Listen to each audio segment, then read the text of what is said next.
नमस्कार, मैं हूं आपके साथ में श्वेता गर्ग और आप देख रहे हैं 4TV न्यूज। और वक्त हो चला है उत्तराखंड की खास खबरों का। बड़ी खबर आपको बता दें, जो हरिद्वार सड़क पर पाकिस्तान के चिपकाए गए हैं पोस्टर, जहां पोस्टर के ऊपर से लोग निकाल रहे हैं वाहन। वहीं पर हरिद्वार स्थित भगत सिंह चौक पर चिपकाए गए हैं पोस्टर। इस वक्त की बड़ी खबर आपको बता दें, पहलगाम हमले को लेकर लोगों में भारी आक्रोश बना हुआ है और इसी के चलते तरह तरह से विरोध प्रदर्शन किया जा रहा है। उसी कड़ी में अब हरिद्वार सड़क पर पाकिस्तान के पोस्टर चिपकाए गए हैं और पोस्टर के ऊपर से लोग निकल रहे हैं अपना वाहन। वहीं हरिद्वार स्थित भगत सिंह चौक पर चिपकाए गए हैं पोस्टर। इस वक्त की बड़ी खबर आपको हरिद्वार से बताई जा रही है।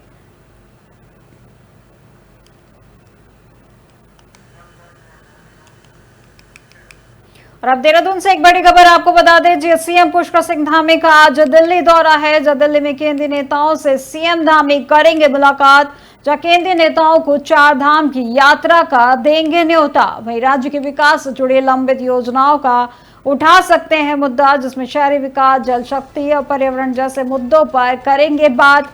मंत्रिमंडल विस्तार पर भी कर सकते हैं केंद्रीय नेताओं से चर्चा। इस वक्त की बड़ी खबर आपको मुख्यमंत्री पुष्कर सिंह धामी से जुड़ी बड़ी खबर आपको बताई जा रही है, जहां आपको बता दें कि सीएम पुष्कर सिंह धामी का आज दिल्ली दौरा है। जहां दिल्ली में केंद्रीय नेताओं से सीएम धामी करेंगे मुलाकात और केंद्रीय नेताओं को 4 धाम की यात्रा का देंगे न्योता। और इसी के साथ राज्य के विकास से जुड़ी लंबित योजनाओं का उठा सकते हैं मुद्दा और शहरी विकास, जल शक्ति और पर्यावरण जैसे मुद्दों पर करेंगे बात। और उसी के साथ मंत्रिमंडल विस्तार पर भी कर सकते हैं केंद्रीय नेताओं से चर्चा। इस वक्त की बड़ी खबर आपको प्रधानमंत्री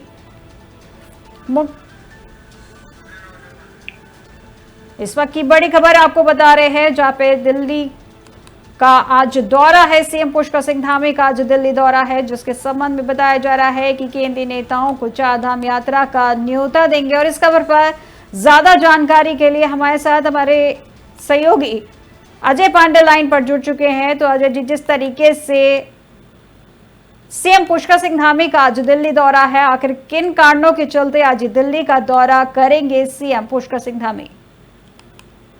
देखिए श्वेता, मुख्यमंत्री पुष्कर सिंह धामी समय समय पर दिल्ली के दौरे पर जाते रहे हैं और उत्तराखंड के विकास को लेकर के उत्तराखंड में कौन सी ऐसी केंद्रीय योजनाओं का संचालन किया जाना चाहिए, उन सभी चीजों को लेकर के वो चर्चा करते हैं। और इस दौरान वो कई बीजेपी के बड़े वरिष्ठ नेताओं से भी वो सहयोग करते हैं, चर्चा करते हैं। तो कुल मिलाकर के आज मुख्यमंत्री पुष्कर सिंह धामी जब दिल्ली दौरे पर जाएंगे तो उनके इस दौरे को काफी महत्वपूर्ण दौरा इसलिए माना जा रहा है क्योंकि अब उत्तराखंड में 4 धाम की यात्रा शुरू होने वाली है। और 4 धाम यात्रा की जब भी शुरुआत होती है तो उत्तराखंड के मुख्यमंत्री दिल्ली जाते हैं और तमाम केंद्रीय नेताओं से वो बात करते हैं और उनको निमंत्रण देते हैं कि 4 धाम यात्रा के दौरान केंद्रीय नेता उत्तराखंड आए और वो भी प्रचार प्रसार करें, लोगों से कहें कि उत्तराखंड आए और उत्तराखंड में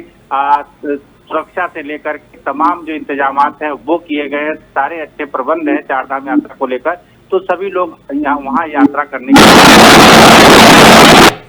धामी का दिल्ली जाने का पहला उद्देश्य ये है। इसके साथ साथ जो तमाम जो केंद्रीय योजनाएं यहाँ पर उत्तराखंड में संचालित की जा रही हैं, उन योजनाओं की क्या प्रगति है और कई ऐसी योजनाएं हैं जिन पर आगे के दिनों में काम करना है, तो वो उन पर भी उनसे चर्चा करेंगे। इसके अलावा एक और महत्वपूर्ण बात है श्वेता कि इस समय उत्तराखंड मंत्रिमंडल में मंत्रियों के 5 पद रिक्त हैं। जब सरकार का गठन हुआ था धामी सरकार का, तो उस वक्त 3 पद रिक्त रखे गए थे। ये एक मंत्री थे, उनका निधन होने के बाद पद रिक्त हो गया, यानी कि उस समय 4 पद रिक्त हो गए कुछ समय बाद। और उसके बाद से कैबिनेट मंत्री प्रेमचंद अग्रवाल के इस्तीफे के बाद एक पद और रिक्त हो गया है। तो कुल मिलाकर के 5 पद मंत्रिमंडल में रिक्त हैं। तो उन मंत्रियों को, उन पदों को कैसे भरा जाए, उसको लेकर के भी लंबे समय से कवायद चल रही है।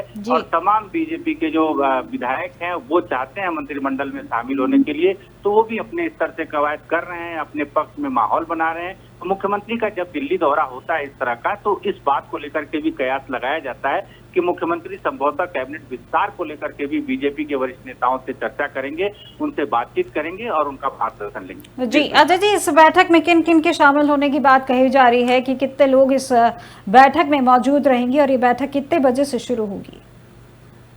देखिए श्वेता, चूंकि मुख्यमंत्री पुष्कर सिंह धामी निमंत्रण देने के लिए जा रहे हैं और बीजेपी के तमाम वरिष्ठ नेताओं के साथ चर्चा करेंगे, इसके अलावा कैबिनेट केंद्रीय जो मंत्री हैं उनसे चर्चा करेंगे, तो अलग अलग समय में अलग अलग कैबिनेट मंत्रियों से वो बातचीत करेंगे। और इसके साथ साथ बीजेपी के जो वरिष्ठ नेता हैं, बीजेपी के प्रदेश प्रभारी हैं, इसके साथ साथ राष्ट्रीय अध्यक्ष हैं और बाकी अन्य जो नेता हैं, उनके साथ वो अलग अलग समय पे बैठक करेंगे, उनके साथ चर्चा करेंगे और उनका मार्गदर्शन लेंगे कि उत्तराखंड बीजेपी के तरफ से किन किन नेताओं को, किन किन विधायकों को उनका पैनल तैयार करके भेजा गया है कि उनको मंत्रिमंडल में शामिल किया जाए। तो और उत्तराखंड के विकास को लेकर के अब चूंकि लंबे समय से काफी मंत्रियों का पद खाली है, तो उन पदों को कैसे भरा जाए, इसके अलावा सरकार में दायित्व को लेकर के भी चर्चा होती है, क्योंकि तमाम बीजेपी के नेता हैं वो चाहते हैं कि चूंकि उनकी पार्टी की सरकार है तो उनको भी सरकार में दायित्व मिले, उनको भी एक ऐसा अनुभव हो कि वो भी पावर में हैं, उनके पास भी सरकार में काम करने के लिए मौका मिले। इसके लिए जो मंत्री बनाए जाते हैं, दर्जाधारी मंत्री बनाए जाते हैं, उन मंत्रियों को उन लोगों को जिम्मेदारी दी जाए। तो इसके को लेकर के भी 2-3 बार में लिस्ट घोषित हो चुकी है, तमाम लोगों को सरकार में दायित्व सौंपा गया है, लेकिन अभी बहुत सारी लंबी लिस्ट है। जो लोग चाहते हैं, बहुत सारे नेता हैं जो चाहते हैं कि उनको सरकार में शामिल किया जाए, उनको एक बड़ी जिम्मेदारी दी जाए, तो उसके लिए भी एक कवायद हो रही। तो संभवतः उस विषय में भी बीजेपी के राष्ट्रीय अध्यक्ष और बाकी अन्य जो प्रदेश प्रभारी सहित तमाम नेता हैं, उनसे मुख्यमंत्री पुष्कर सिंह धामी आज चर्चा कर सकते हैं। जी बहुत बहुत शुक्रिया अजय जी हमारे साथ इस खबर पर जुड़ने के लिए। तो ये थे हमारे सहयोगी अजय पांडे जिन्होंने बताया कि सीएम पुष्कर सिंह धामी का आज दिल्ली दौरा है, जो दिल्ली में केंद्रीय नेताओं के साथ सीएम धामी मुलाकात करेंगे और चारधाम यात्रा को लेकर उन्हें न्योता देंगे और इसी के साथ राज्य के विकास से जुड़ी लंबित योजनाओं का मुद्दा भी वो उठा सकते हैं, जिसमें शहरी विकास, जल शक्ति और पर्यावरण जैसे मुद्दों पर वो बातचीत करेंगे और इसी के साथ मंत्रिमंडल विस्तार पर भी केंद्रीय नेताओं से चर्चा करेंगे।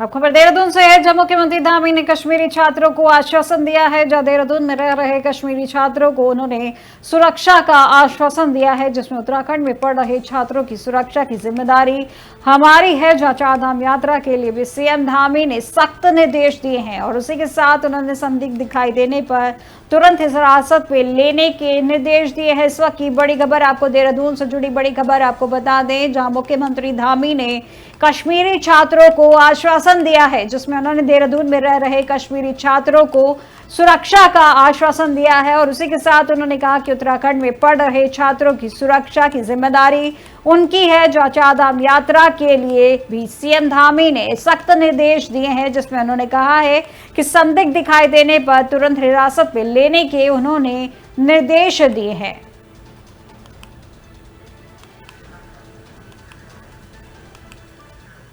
और अब देहरादून से अगली बड़ी खबर आपको बता दें, जो 30 अप्रैल से शुरू होगी चारधाम यात्रा। जो सरकार ने पूरी की है तैयारियां और सुरक्षा के लिए व्यापक इंतजाम किए गए हैं। दरअसल उत्तराखंड में 30 अप्रैल से चारधाम यात्रा की शुरुआत होने जा रही है, जो यात्रा को लेकर सरकार ने पूरी तैयारियां कर ली हैं। जहां देवभूमि में लाखों श्रद्धालु के पहुंचने की संभावना को देखते हुए प्रशासन अलर्ट मोड पर है। जहां पर्यटन मंत्री सतपाल महाराज ने अधिकारियों को निर्देश दिए हैं कि यात्रा मार्गों पर सुरक्षा के पर्याप्त इंतजाम सुनिश्चित किए जाए।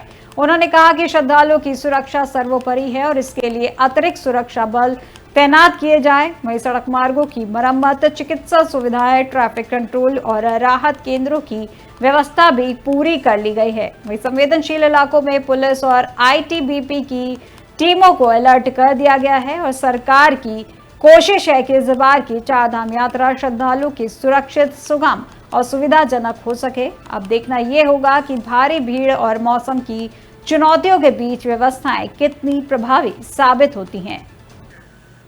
अब खबर विकासनगर से है, जब अवैध खनन माफियाओं पर भड़के हैं विधायक मुन्ना सिंह चौहान ने सख्त एक्शन की चेतावनी दी है। जब पुलिस की लापरवाही पर उन्होंने दी है सख्त चेतावनी, जब अवैध खनन रोकने में पुलिस रही है नाकाम। दरअसल विकासनगर विधायक मुन्ना सिंह चौहान अवैध खनन करने वाले माफियाओं पर भड़के हैं। दरअसल आपको बता दें कि मुन्ना सिंह चौहान किसी कार्य से नंबर 1 पुल से नीचे यमुना नदी की तरफ से गुजर रहे थे। वहीं अवैध खनन से भरे ट्रैक्टर को उनके द्वारा रोका गया और बाजार पुलिस को मौके पर बुलाया गया, लेकिन पुलिस 1 घंटा बीत जाने के बाद भी वहां नहीं पहुंची, जिससे विधायक ने पुलिस चौकी से कर्मचारियों को सस्पेंड करने की बात की और वरिष्ठ पुलिस अधीक्षक से संबंधित वार्ता की। वहीं वरिष्ठ पुलिस अधीक्षक देहरादून के द्वारा चौकी प्रभारी वैभव गुप्ता और 2 चीता कर्मियों को लाइन हाजिर कर दिया गया। वहीं कांग्रेस पार्टी के चक्राता विधायक प्रीतम सिंह ने कहा कि विकासनगर विधायक मुन्ना सिंह चौहान ने खुद अवैध खनन होने पर मोहर लगाने का काम किया है।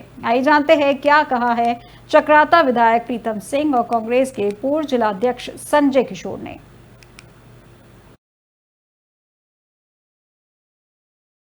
मैं कह रहा था कि इस प्रदेश को खनन माफिया, शराब माफिया संचालित करने का काम कर रहे हैं, उस पर मोहर लगाने का काम आज विकासनगर के विधायक ने किया है। हालात बद से बदतर हैं। जो कार्य जो है पुलिस को करना चाहिए था, खनन विभाग को करना चाहिए था, वो ना तो पुलिस कर रही ना खनन कर रही है, विधायक को स्वयं करना पड़ रहा है। तो इससे अंदाज़ा लगता है कि विकासनगर क्षेत्र में खनन माफिया जो है अपना राज चलाने का काम कर रहे हैं, जो बहुत खेदजनक है। देख रहे हैं आप प्रदेश में जिस प्रकार से अवैध खनन हो रहा है और विकासनगर के अंदर विधायक जी का यह अवैध खनन पर दूसरा वीडियो है। पहले भी उन्होंने कहा कि पूरी जमुना को लूट के खा गए हैं, उसके बाद भी कोई रोकथाम नहीं हुई। और आज विधायक जी ने खुल्लम खुल्ला कहा है कि भाई पूरी तरीके से चोरी हो रही है। उन्होंने सारी वारदात को, वाक्य को देखा है और ये कहा है कि पुलिस चौकी सस्पेंड हो, थाना सस्पेंड हो, पूरी कार्रवाई की मांग करी है। तो उनका मतलब ये है कि पूरा प्रशासन मिला हुआ है। और अवैध खनन को लेकर तो पूर्व मुख्यमंत्री त्रिवेंद्र रावत जी ने लोकसभा तक में मुद्दा उठाया। तो आज प्रशासन क्या चाह रहा है, क्या चाह रही है इस प्रदेश के मुखिया क्या चाह रहे हैं, वो किसी बातों को अपनी पार्टी के। विकासनगर के कटापत्थर में यमुना नदी में डूबने से एक युवक की मौत हो गई और आपको बता दें कि 6 युवकों का एक दल विकासनगर के कटापत्थर में घूमने के लिए गया था और इसी दौरान यमुना नदी में नहाने के लिए उतरा और एक युवक पानी में डूब गया। जानकारी के मुताबिक रविवार जूडो डैम में यमुना नदी में पानी छोड़ा गया था, जिसकी वजह से नदी में पानी का जल स्तर बढ़ता देख सभी लोगों में अफरा तफरी मच गई और सभी नदी से बाहर निकलने के लिए भागने लगे। लेकिन 28 वर्षीय छबरा निवासी अभिषेक चौहान नदी से बाहर नहीं निकल पाया। वही घटना में युवक नदी में तेज बहाव में बह गया। वही इसकी सूचना मिलते ही जल पुलिस मौके पर पहुंची और युवक की तलाश के लिए रेस्क्यू अभियान चलाया गया है, जहां सर्च ऑपरेशन के दौरान नदी में बहे युवक की डेड बॉडी डाक पत्थर बैराज से बरामद कर ली गई है।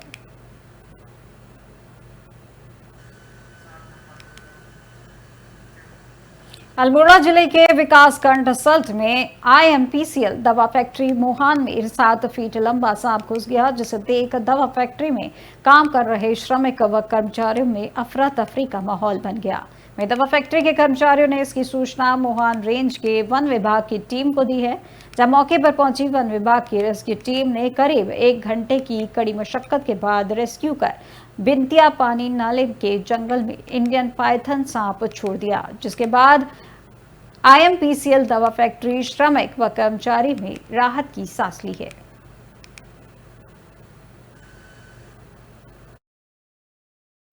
आज IMPCL संस्थान मोहान के द्वारा सूचना मिली कि उनके स्टोर में एक सांप होने की सूचना प्राप्त हुई।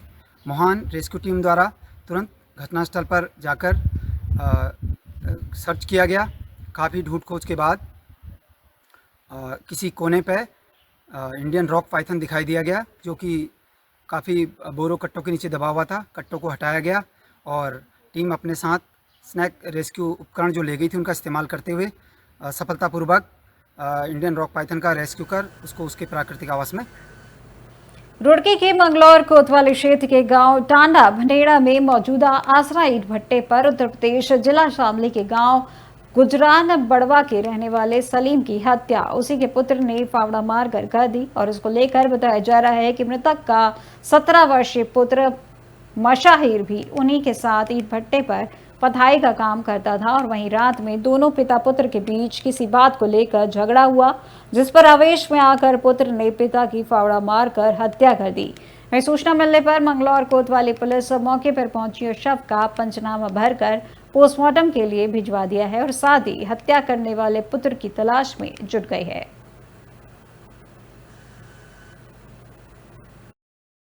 बाप बेटे दोनों वहाँ काम करते थे, तो किसी बात को लेकर दोनों में बहस हुई। तो बताते हैं बहस के दौरान ही जो घर के परिजन थे उन्होंने ये बताया कि बेटे ने पिता को फावड़े से वार किया, तो एट द स्पॉट ही उसकी डेथ होगी और वो तब से फरार है। अभियोग पंजीकृत हो रहा है और आगे हम उसमें जो लीगल। देहरादून के विकास नगर क्षेत्र से बड़ी खबर सामने आ रही है, जहां भीमवाला इलाके में खेत में काट कर रखी गई गेहूं की फसल में अचानक भीषण आग लग गई। बताया जा रहा है कि किसान ने खेत से गेहूं की कटाई कर फसल का ढेर लगाया था और उसी ढेर में अज्ञात कारणों से अचानक आग लग गई। आग इतनी भीषण थी कि आसपास के किसान मौके पर दौड़े चले आए। वहीं किसानों ने बिना देर किए सूझबूझ दिखाते हुए कड़ी मशक्कत कर आग को खेत के बाकी हिस्सों में फैलने से रोक दिया। अगर समय रहते कार्रवाई न होती तो पूरा खेत जलकर खाक हो सकता था। स्थानीय प्रशासन को घटना की जानकारी दे दी गई है। वहीं आग लगने के कारण की जांच की जा रही है। फिलहाल किसी के हताहत होने की खबर नहीं है। वहीं किसानों की सतर्कता ने एक बड़ी आपदा को टाल दिया।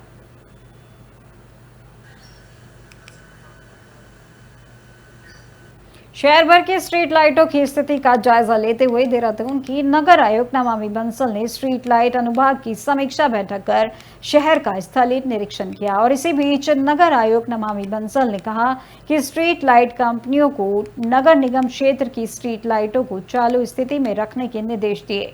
वहीं पर जिसे लेकर हमने निरीक्षण किया है और साथ ही उन्होंने यह भी कहा कि संबंधित कंपनी की तरफ से स्ट्रीट लाइटों में लगाया गया जीपीएस खराब पाया गया, जिस पर कंपनी को जल्द से जल्द उन्हें ठीक कराए जाने के निर्देश दिए गए हैं। जो हमारे नगर निगम क्षेत्र में जितनी भी स्ट्रीट लाइट्स हैं, जो कुछ पुरानी भी हैं और कुछ अभी नई हाल में लगाई गई है, उन सभी के मेंटेनेंस का कार्य कंपनी को सौंपा गया है और उनके द्वारा 99% लाइट्स को at any given point of time चालू स्थिति में रखना का कमिटमेंट है। तो उसी के क्रम में आज निरीक्षण किया गया कि जो उनके द्वारा लगभग 40 टीमें लगाई गई हैं ग्राउंड पर रिपेयरिंग के कार्य के लिए, उनमें जीपीएस कोऑर्डिनेट के अनुसार ग्राउंड पर क्या कितनी टीम्स मौजूद थी और किस प्रकार से क्या कार्रवाई की जा रही थी।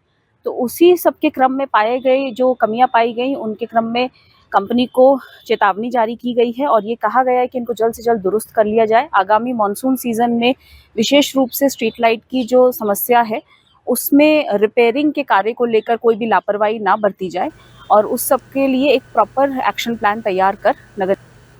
और अब देहरादून से एक बड़ी खबर सामने आ रही है, जहां उत्तराखंड के मुख्यमंत्री पुष्कर सिंह धामी से जुड़ी बड़ी खबर आपको बता दें। जब मुख्यमंत्री पुष्कर सिंह धामी ने की है बैठक, चारधाम यात्रा की तैयारियों पर की है बैठक, जहां संबंधित जिलों के अधिकारियों के साथ उन्होंने बैठक की है। इस वक्त की बड़ी खबर आपको बता दें, सीएम पुष्कर सिंह धामी से जुड़ी बड़ी खबर आपको बताई जा रही है।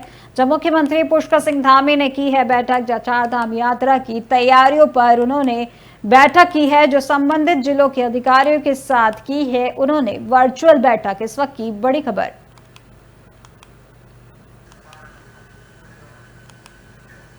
और अब रुद्रप्रयाग से एक बड़ी खबर आपको बता दें, जहां केदारनाथ मंदिर के कपाट खुलने की प्रक्रिया हुई है शुरू। जब भैरवनाथ पूजा की साथ प्रक्रिया हुई है शुरू, जब वेद पाठियों के वेद मंत्रोच्चार के बीच पुजारियों ने निभाई है धार्मिक परंपराएं। आज ओंकारेश्वर मंदिर से धाम के लिए रवाना होगी डोली, जो 2 मई को खुलने हैं केदारनाथ धाम के कपाट। इस वक्त की बड़ी खबर आपको रुद्रप्रयाग से बताई जा रही है, जहां पर आपको बता दें केदारनाथ मंदिर के कपाट खुलने की प्रक्रिया हुई है शुरू, जहां पर भैरवनाथ की पूजा के साथ प्रक्रिया हुई है शुरू।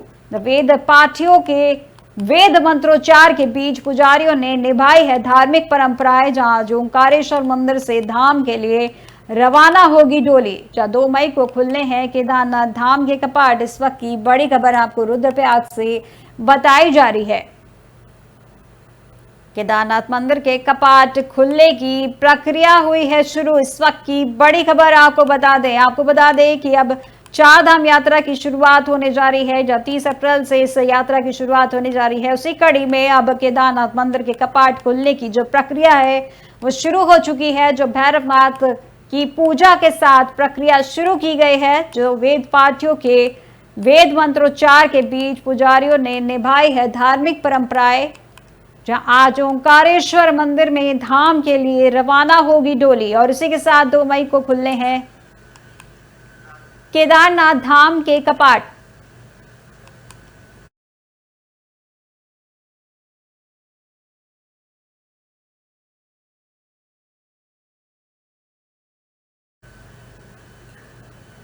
छब्बीस 11 हो या पठानकोट, हर बार कहानी एक जैसी होती है। भारत पर हमला होता है, निर्दोष मारे जाते हैं और सबूत सामने आते हैं और पाकिस्तान एक बार फिर वही पुराना जांच का नाटक शुरू कर देता है। आज फिर वही हुआ जब पहलगाम हमले के बाद पाकिस्तान के प्रधानमंत्री शहबाज शरीफ ने कहा कि उनका देश इस हमले की स्वतंत्र, निष्पक्ष और भरोसेमंद जांच में सहयोग करेगा। लेकिन क्या यह भरोसा किया जा सकता है? क्योंकि 26/11 के बाद भारत ने सबूतों के ढेर दिए हैं, जांच आयोग भेजा, लेकिन क्या हुआ? कसाब को छोड़ दीजिए, बाकी गुनाहगार आज भी पाकिस्तान में आजाद घूम रहे हैं। पठानकोट और उरी में भी यही कहानी दोहराई गई। अब फिर वही स्क्रिप्ट दोहराई जा रही है। सवाल यह है कि क्या पाकिस्तान पर अब भी भरोसा किया जा सकता है या फिर अब वक्त है कि भारत अपनी नीति में निर्णायक बदलाव करे? और इस बयान के बाद काकुल सैन्य अकादमी की जमीन से खड़े होकर पाकिस्तान के प्रधानमंत्री शहबाज शरीफ ने आज एक बार फिर जांच सहयोग का वही पुराना कार्ड खेला है। बोले पाकिस्तान पहलगाम हमले की निष्पक्ष जांच में मदद करेगा। लेकिन क्या ये कोई नई बात है? तो उत्तर है नहीं।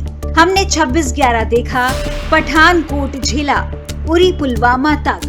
हर हमले के बाद पाकिस्तान ने पहले तो नकारा, फिर जांच के नाम पर वक्त खींचा और नतीजा साजिशकर्ता आज भी खुले में घूम रहे हैं।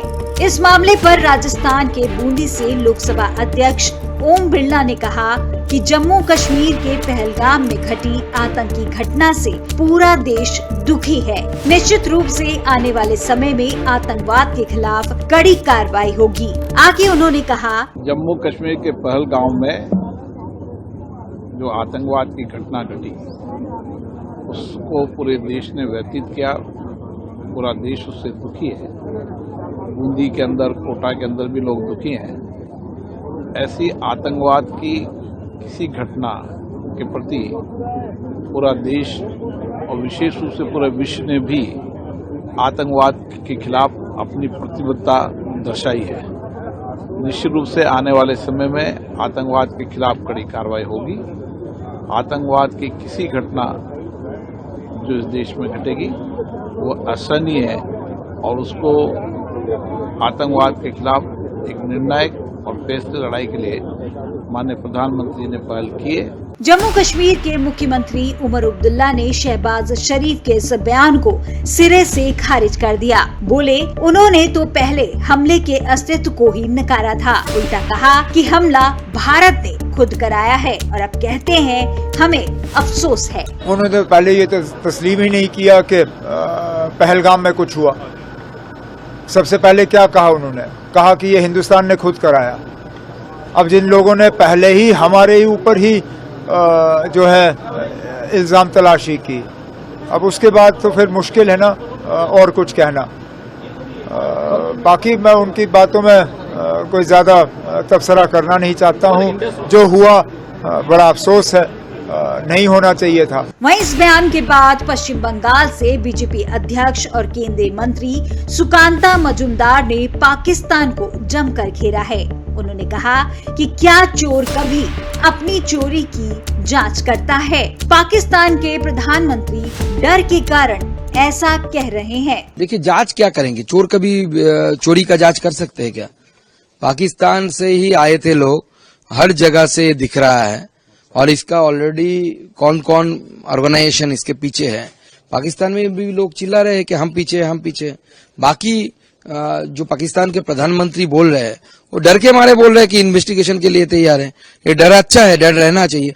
वो प्रिपेयर्ड है, प्रिपेयर्ड जब रहेंगे हम मारेंगे नहीं, जब प्रिपेयर्ड नहीं रहेंगे, अनप्रिपेयर्ड रहेंगे तभी मारेंगे। सवाल साफ है कि क्या दुनिया फिर से पाकिस्तान की इस पुरानी स्क्रिप्ट पर भरोसा करेगी या अब समय है कि जवाब उसी भाषा में दिया जाए जो पाकिस्तान समझता है, क्योंकि जांच की बात अब बेमानी लगती है। वक्त अब उस नीति का है जो सर्जिकल स्ट्राइक और एयर स्ट्राइक में दिखाई दी थी। पहले वार फिर बयान। क्या भारत अब वही रणनीति अपनाएगा? ये तो आने वाला। उत्तराखंड की अब तक की खबरों में फिलहाल बस इतना ही। और देश दुनिया की तमाम जानकारी के लिए देखते रहिए 4TV न्यूज। नमस्कार।